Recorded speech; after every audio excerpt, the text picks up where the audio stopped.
తెలంగాణలో ప్రధాన ప్రతిపక్షమైన భారత రాష్ట్ర సమితి ఇటీవలి కాలంలో దూకుడు పెంచింది. కాంగ్రెస్ ప్రభుత్వం ఏర్పడి ఏడాది కూడా గడవక ముందే బీఆర్ఎస్ నాయకులు స్పీడ్ పెంచడానికి కారణం లేకపోలేదు. 10 మాసాల క్రితం జరిగిన ఎన్నికల్లో అనూహ్య ఓటమితో పాటు మాజీ ముఖ్యమంత్రి కేసీఆర్ కు తుంటి ఎముక విరిగి విశ్రాంతి తీసుకోవాల్సి రావడం, ఆయన కుమార్తె కవిత ఢిల్లీ లిక్కర్ కేసులో జైలుకు వెళ్లాల్సి రావడం వంటి వరుస పరిణామాలతో పాటు లోక్సభ ఎన్నికల్లో ఒక్క సీటు కూడా గెలుచుకోలేకపోవడంతో బీఆర్ఎస్ భవితవ్యంపై నీలి మేఘాలు కమ్ముకున్నాయి. దీనికి తోడు పార్టీ తరపున గెలిచిన కొంతమంది ఎమ్మెల్యేలు కాంగ్రెస్ లో చేరడం కూడా ఆ పార్టీని కుంగదీసింది. అయితే కాంగ్రెస్ ప్రభుత్వం చేసిన కొన్ని వ్యూహాత్మక తప్పిదాల వల్ల భారత రాష్ట్ర సమితి ముఖ్య నాయకులు కేటీఆర్, హరీష్ రావు ఇటీవలి కాలంలో దూకుడు పెంచి రేవంత్ రెడ్డి సర్కారుపై విరుచుకుపడుతున్నారు. భవిష్యత్పై ఆ పార్టీ నాయకుల్లో ఆశలు చిగురిస్తున్నాయి. దీంతో కాంగ్రెస్ లో చేరడానికి సిద్ధపడిన మరికొంతమంది ఎమ్మెల్యేలు ప్రస్తుతానికి వెనక్కి తగ్గారు. ప్రజలకు కనబడకుండా వినపడకుండా ఫామ్ హౌస్ కే పరిమితమైన బీఆర్ఎస్ అధినేత కేసీఆర్ రాజకీయ వ్యూహాలకు పదును పెట్టడం మొదలుపెట్టారు. పార్టీ ఫిరాయించిన ఎమ్మెల్యేలపై న్యాయ పోరాటం చేసి వారిని అనర్హులుగా ప్రకటింపజేసి ఉప ఎన్నికలు వచ్చేలా కేటీఆర్, హరీష్ రావు వ్యూహ రచన చేయగా కేసీఆర్ వారిని వారిస్తున్నారు.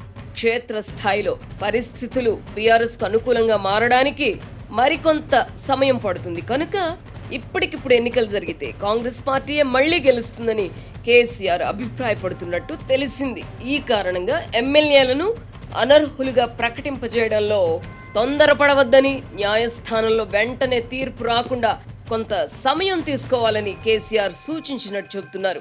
ఉప ఎన్నికలంటూ వస్తే వచ్చే ఏడాది జరిగేలా జాగ్రత్తలు తీసుకోవాలని కేటీఆర్, హరీష్ రావుకు ఆయన సూచించినట్టు తెలిసింది. ఉప ఎన్నికలు వచ్చేలోపు ప్రభుత్వంపై ప్రజల్లో వ్యతిరేకతను పెంచే దిశగా దాడిని ఉధృతం చేయాలని కూడా కేసీఆర్ దిశానిర్దేశం చేస్తున్నారు. పార్టీ ఫిరాయింపులకు సంబంధించి తెర వెనక కూడా కొంత రాజకీయం చోటు చేసుకున్నట్టు విశ్వసనీయంగా తెలిసింది.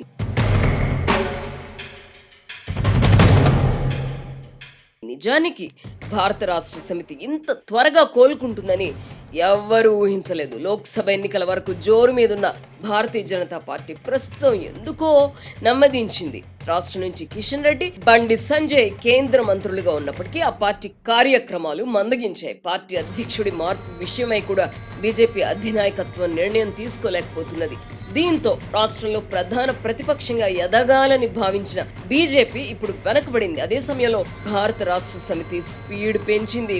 మరో నెలలో మహారాష్ట్ర, హర్యానా, జార్ఖండ్లలో ఎన్నికలు జరగనున్నాయి. ఈ ఎన్నికల్లో ఫలితాలు బీజేపీకి అనుకూలంగా రాని పక్షంలో ఆ ప్రభావం తెలంగాణ రాష్ట్రంలో పార్టీపై పడే అవకాశం ఉంది. ఈ నేపథ్యంలోనే వచ్చే ఏడాది ప్రారంభం నుంచి వేగం పెంచాలని కేసీఆర్ నిర్ణయించుకున్నారు. ఈ కారణంగానే కేటీఆర్, హరీష్ రావు నోటికి పదును పెడుతున్నారు. అదే సమయంలో కాంగ్రెస్ పార్టీలోనూ ప్రభుత్వంలోనూ చోటు చేసుకుంటున్న పరిణామాలు ప్రతిపక్షానికి ఊతమిస్తున్నాయి. రేవంత్ రెడ్డి ప్రభుత్వం ఏర్పడిన నాటి జోష్ ప్రస్తుతం కాంగ్రెస్ పార్టీలో కనిపించడం లేదు. మంత్రులు కూడా ఎవరికి వారు యమునా తీరే అన్నట్టుగా వ్యవహరిస్తున్నారు. కాంగ్రెస్ పార్టీ అధిష్టానం తీసుకున్న నిర్ణయం కారణంగా ముఖ్యమంత్రి రేవంత్ రెడ్డికి పార్టీలో, ప్రభుత్వంలో పట్టు చిక్కడం లేదు. ఇదే సమయంలో మంత్రులపై అజమాయిషి చేయలేని పరిస్థితిలోనూ ఆయన ఉన్నారు. అధిష్టానం జోక్యం ఎక్కువ కావడంతో ముఖ్యమంత్రి స్వతంత్ర నిర్ణయాలు తీసుకోలేకపోతున్నారు. పార్టీ రాష్ట్ర వ్యవహారాల ఇన్ఛార్జ్ దీపాదాస్ మున్షి హైదరాబాద్ లోనే మకాన్ చేస్తున్నారు. ఆమె ఇక్కడ ఎందుకుంటున్నారో తెలియదు గాని ఆమెపై కొన్ని ఆరోపణలు కూడా వస్తున్నాయి. మరోవైపు ఎన్నికల వ్యూహకర్తగా వ్యవహరించిన సునీల్ కనుగోలు కూడా ప్రభుత్వ వ్యవహారాల్లో జోక్యం చేసుకున్నట్టు ఆరోపణలు వస్తున్నాయి. గత అనుభవాల నుంచి కాంగ్రెస్ అధిష్టానం గుణపాఠం నేర్చుకున్నట్టుగా లేదు. చీటికి మాటికి ముఖ్యమంత్రిని ఢిల్లీకి పిలిపించుకుని తమ చుట్టూ తిప్పుకుంటున్నారు. ఇందిరాగాంధీ హయాంలో పరిస్థితులు ఇలా ఉండేవి కావు. కీలక అంశాలపై నిర్ణయాలు తీసుకునే ముందు అధిష్టానం తరపున దూతలు ఆయా రాష్ట్రాలకు వెళ్లి అభిప్రాయ సేకరణ జరిపేవారు. ముఖ్యమంత్రులను మార్చాలనుకున్నప్పుడు కూడా అధిష్టానం నుంచి దూతలు వచ్చేవారు. ఉమ్మడి రాష్ట్రంగా ఉన్నప్పుడు కాంగ్రెస్ అధిష్టానం తరపున దూతగా జీకే మూపనార్ వస్తున్నారంటే ముఖ్యమంత్రుల గుండెల్లో రైళ్లు పరిగెత్తేవి. ఇప్పుడు ఇందుకు విరుద్ధంగా పిసిసి అధ్యక్షుడిని ఎంపిక చేయాలన్నా, మంత్రివర్గ విస్తరణకు అనుమతులు కావాలన్నా ముఖ్యమంత్రి రేవంత్ రెడ్డితో పాటు ఉప ముఖ్యమంత్రి భట్టి విక్రమార్క, మంత్రి ఉత్తమ్ కుమార్ రెడ్డిని ఢిల్లీకి పిలిపించుకొని రోజుల తరబడి కూర్చోబెట్టుకుంటున్నారు.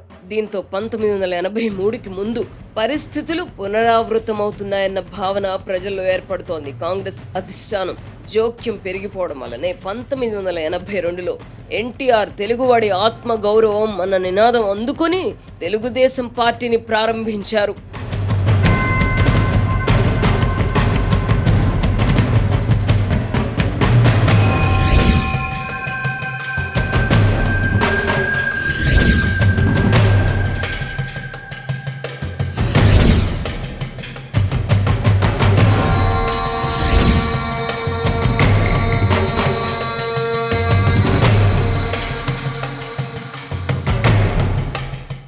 నిజానికి ఇప్పుడు కాంగ్రెస్ అధిష్టానం ప్రముఖులు అని చెప్పుకుంటున్న వారికి ఢిల్లీలో పెద్దగా పని లేదు.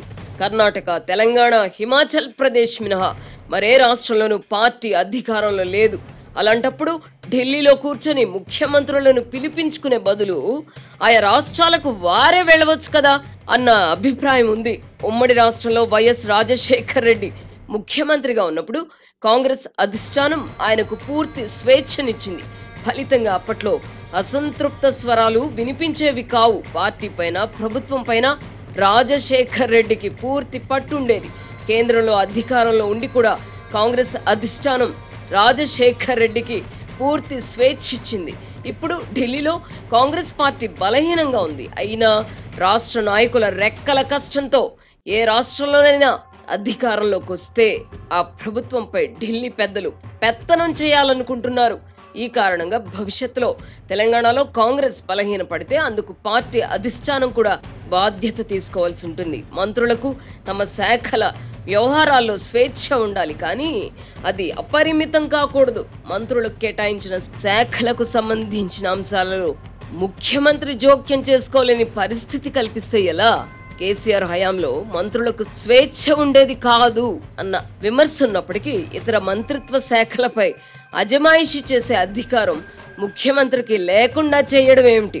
ఈ కారణంగా ఇప్పుడు తెలంగాణలో పలువురు మంత్రులు తాము ముఖ్యమంత్రులమే అన్నట్టుగా వ్యవహరిస్తున్నారు. ఉదాహరణకు వైద్య ఆరోగ్య శాఖ పనితీరు అధ్వానంగా ఉంది. ప్రభుత్వ ఆసుపత్రుల పనితీరు గతంతో పోల్చితే ఇప్పుడు బాగోలేదన్న అభిప్రాయం ఉంది.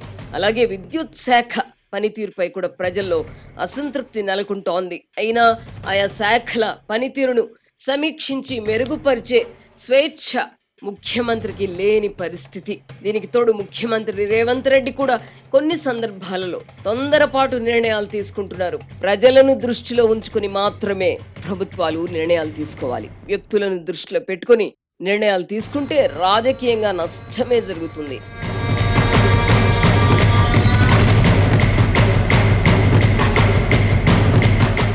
ఆంధ్రప్రదేశ్లో జగన్మోహన్ రెడ్డి ముఖ్యమంత్రిగా ఉన్నప్పుడు ఏం జరిగిందో చూసాం. ప్రతిపక్ష నేత చంద్రబాబు టార్గెట్ గానే ఆయన నిర్ణయాలు ఉండేవి. తాను జైలు జీవితం గడపడానికి కారణమని భావించి చంద్రబాబును కూడా జైలుకు పంపాలని జగన్మోహన్ రెడ్డి తప్పించారు. చివరికి తన కోరిక నెరవేర్చుకున్నారు. దానివల్ల ఆయన సాధించిందేమీ లేకపోగా ఎన్నికల్లో దారుణ పరాభవాన్ని మూటగట్టుకున్నారు. 11 సీట్లకే పరిమితమయ్యారు. తెలంగాణలో కూడా కేసీఆర్ ముఖ్యమంత్రిగా ఉన్నప్పుడు రేవంత్ రెడ్డిని టార్గెట్ చేసుకున్నారు. అప్పటి ఆంధ్రప్రదేశ్ ముఖ్యమంత్రి చంద్రబాబుపై కోపంతో వేధించారు. ఫలితంగా తెలంగాణలో ఒక వర్గం ఓటర్లను దూరం చేసుకున్నారు. ఓటుకు నోటు కేసులో రేవంత్ రెడ్డిని జైలుకు పంపి తన అహాన్ని సంతృప్తి పరుచుకుని ఉండవచ్చును గాని ఏకును మేకుగా తయారు చేస్తున్నానని మరచిపోయారు. ఆనాటి వేధింపులతో రాటుదేలిన రేవంత్ రెడ్డి ఏకంగా ముఖ్యమంత్రి స్థాయికి ఎదిగారు. అప్పట్లో కేసీఆర్ అతిగా వ్యవహరించి ఉండకపోతే రేవంత్ రెడ్డి ఈ స్థాయికి ఎదగడానికి మరికొంత సమయం పట్టేదేమో. ఇది గతం.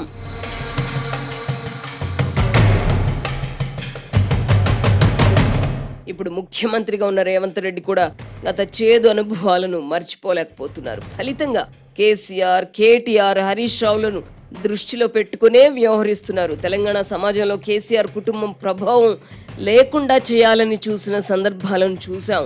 తెలంగాణ చిహ్నం, తెలంగాణ గీతం, తెలంగాణ తల్లి విగ్రహం వంటి అంశాలు ఈ కోవలోకి వస్తాయి. తెలంగాణ అనేది ఏ ఒక్కరి జాగీరు కాదు. తెలంగాణ ఏర్పాటులో కేసీఆర్ పాత్రను ఎవ్వరూ తుడిచివేయలేరు. తాము స్వప్నించిన తెలంగాణ రాష్ట్రాన్ని సాధించడంలో తన వంతు పాత్ర పోషించిన కేసీఆర్ ను నెత్తిన పెట్టుకున్న ప్రజలే ఆయన నియంతృత్వ పోకడలను సహించలేక విసిరి కొట్టారు. కేసీఆర్ వంటి శక్తివంతమైన నాయకుడు కూడా ప్రజాగ్రహం ముందు తల వంచక తప్పలేదు.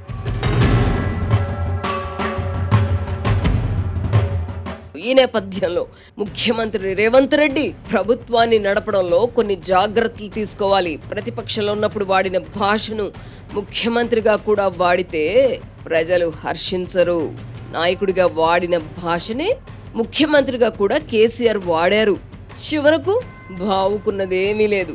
పుష్కర కాలం పాటు తెలంగాణ ఉద్యమం సాగింది కనుక కేసీఆర్ భాషకు ప్రజలు అలవాటు పడ్డారు. రేవంత్ రెడ్డి ఆయన కంటే ఎంతో చిన్నవారు.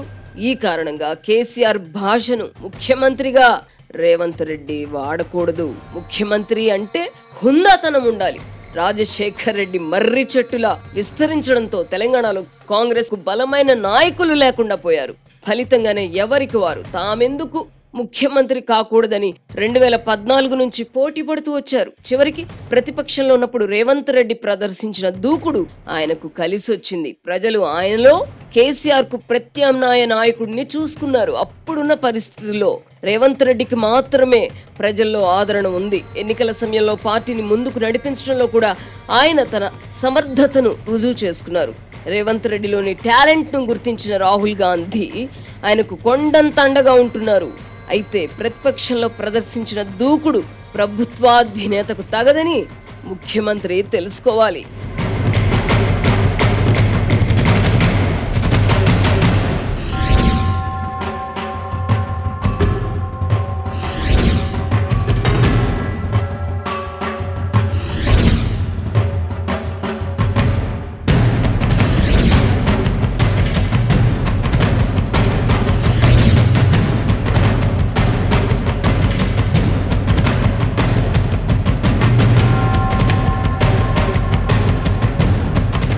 కేసీఆర్ కేటీఆర్ ను దృష్టిలో పెట్టుకుని నిర్ణయాలు తీసుకోకూడదు. తమ ప్రభుత్వ నిర్ణయాలకు ప్రజామోదం ఉందా లేదా అని మాత్రమే చూసుకోవాలి.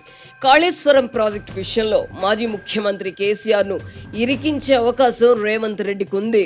అయితే ఇందులో అనేక ప్రతిబంధకాలున్నాయి, ఎన్నో ఒత్తిళ్లుంటాయి. చర్యలంటూ తీసుకుంటే నీటిపారుదల శాఖలో పనిచేయడానికి ఇంజనీర్లు మిగలరన్నది అక్షర సత్యం. కాళేశ్వరంపై విచారణ జరుపుతున్న పీసీ ఘోష్ కమిషన్ చేస్తున్న వ్యాఖ్యలను కూడా చూస్తున్నాం. అందుకే చివరకు గజం మిథ్య, పలాయనం మిథ్య అవుతుంది. ఇప్పుడు అవినీతి ప్రాతిపదికన ఎన్నికల్లో ప్రజల తీర్పు ఉండడం లేదు. అలా అయితే జగన్మోహన్ రెడ్డి ముఖ్యమంత్రి అయ్యుండేవారు కారు. కాళేశ్వరం ప్రాజెక్టులో కేసీఆర్ అవినీతికి పాల్పడిన తీరును రుజువు చేసినా కాంగ్రెస్ పార్టీకి అదనపు ప్రయోజనం ఉండకపోవచ్చు. ఎన్నికల్లో తాము ఓడించిన వారిని ప్రజలు ఇట్టే మరిచిపోతారు. అధికారంలో ఉన్నప్పుడు వారు చేసిన చర్యలను కూడా గుర్తుపెట్టుకోరు. ప్రభుత్వంలో ఉన్న వారి నిర్ణయాలు ఎలా ఉంటాయని మాత్రమే చూస్తారు. వ్యక్తులు టార్గెట్ గా ప్రభుత్వాన్ని నడిపితే ఫలితం ప్రతికూలంగానే ఉంటుంది. ఈ నేపథ్యంలో కాంగ్రెస్ ప్రభుత్వంపై ప్రజల్లో విశ్వాసం సన్నగిల్లక ముందే ఇటు ముఖ్యమంత్రి రేవంత్ రెడ్డి, అటు కాంగ్రెస్ అధిష్టానం మేల్కోవాలి. రైతులకు రుణమాఫీ చేస్తానని హామీ ఇచ్చిన కేసీఆర్ అధికారంలో ఉన్నప్పుడు దాన్ని చాలా కాలం మర్చిపోయారు. ఇప్పుడు రేవంత్ రెడ్డి ప్రభుత్వం ముందు వెనక చూసుకోకుండా, ఆర్థిక వనరులను సమకూర్చుకోకుండా పౌరుషానికి పోయి రుణమాఫీకి పూనుకుంది. ప్రతిపక్షానికి అదే ఆయుధం అయింది.